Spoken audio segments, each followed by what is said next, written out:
আসসালামু আলাইকুম ওয়া রাহমাতুল্লাহি ওয়া বারাকাতুহু। ইন্নাল হামদুলিল্লাহি ওয়াহদা ওয়াসসালাতু ওয়াসসালামু আলা মান লা নাবিয়্যা বা'দা আম্মা বা'দ। সম্মানিত উপস্থিতি, আশুরে মুহররম মাসের 10 তারিখ। এই দিনে আমাদের এই দেশে মানুষেরা শোক মাতম করে, তাজিয়া মিছিল বের করায়।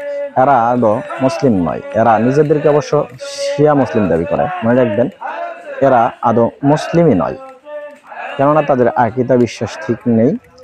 তারা কালেমাতে বিশ্বাসী নয়। সম্মানিত উপস্থিতি, তারা হোসাইন রাদিয়াল্লাহু আনহুকে কেন্দ্র করে, যে হোসাইন রাদিয়াল্লাহু আনহু 61 হিজরিতে কারবালা ময়দানে শাহাদাত বরণ করেছে, তাই প্রতি বছরই যখনই হিজরি বর্ষের এই মুহররম মাসের 10 তারিখ আসে, তখন তারা মাতম করে, তারা শোক মিছিল বের করে, শোক পালন করে। অথচ আল্লাহ রাসূল সাল্লাল্লাহু আলাইহি সাল্লাম বলেছেন, লাইসা মিন্না মান দারাবাল খুদুদা ওয়া শাক্কাল জুয়ুবা ওয়া দাওয়া বিদাওয়াল জাহিলিয়াহ।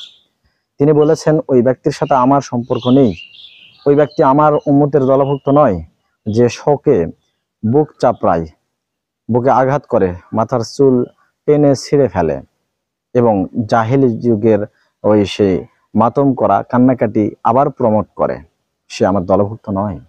সম্মানিত উপস্থিতি, শুধু তাই নয়, আল্লাহ রাসূল সাল্লাল্লাহু আলাইহি সাল্লাম বলেছেন, আনা বারিউম মিম্মান হালাকা ওয়া সালাকা ওয়া খারাকা। তার সাথে আমার কোনো সম্পর্ক নেই যে ব্যক্তি মাথা মুন্ডন করলো শোকে এবং চিৎকার করে কান্নাকাটি করলো এবং বুক চাপড়ালো, পিঠ চাপড়ালো, কষ্টে পতিত হয়ে। সম্মানিত উপস্থিতি, শোক পালন ইসলামে যেটা বলা আছে, যদি আপনার কোনো নিকট আত্মীয় মারা যায়, তাহলে 3 দিন শোক পালন করতে পারবেন।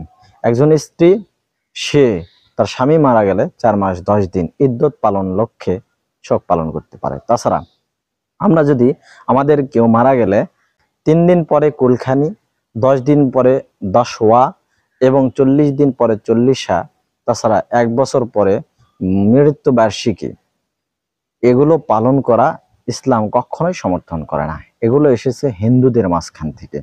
তাই আসুন, যে কোনো মূল্যে এই শোক দিবস পালন থেকে আমরা বিরত থাকি। কালো পতাকা উত্তোলন করা, কালো ব্যাজ ধারণ করা বা কালো পোশাক পরা, এগুলো সবই ইসলাম নাকচ করেছে। এগুলোর সাথে ইসলামের দূরতম কোনো সম্পর্ক নেই। অতএব এই 10 মুহররম আমরা সিয়াম পালন করব।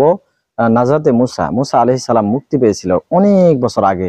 এই শুকরিয়া স্বরূপ আমরা কারবালার ময়দানে হোসেন রাদিয়াল্লাহু আনহু শাহাদাত বরণ করেছেন। আমরা ব্যথায় ব্যথুতর, আমরা এটাকে ভালো মনে করি না, এটাকে সাপোর্ট আমরা করি না। মূলত তাকে কষ্ট দেয়া হয়েছে, তার প্রতি জুলুম অত্যাচার করা হয়েছে, এটা আমরা মানি। কিন্তু এই বলে হোসেন রাদিয়াল্লাহু আনহুর মৃত্যু দিবসকে পালন করতে হবে, বিষয়টা এমন নয়। আল্লাহ তাআলা আমাদেরকে এই সব বাড়াবাড়ি থেকে নিবৃত্ত থাকার তৌফিক দান করুন। আমিন। ওয়া আখিরু দাওয়ানা আনিল হামদুলিল্লাহি রাব্বিল আলামিন। ওয়াসসালামু আলাইকুম ওয়া রাহমাতুল্লাহি ওয়া বারাকাতুহু।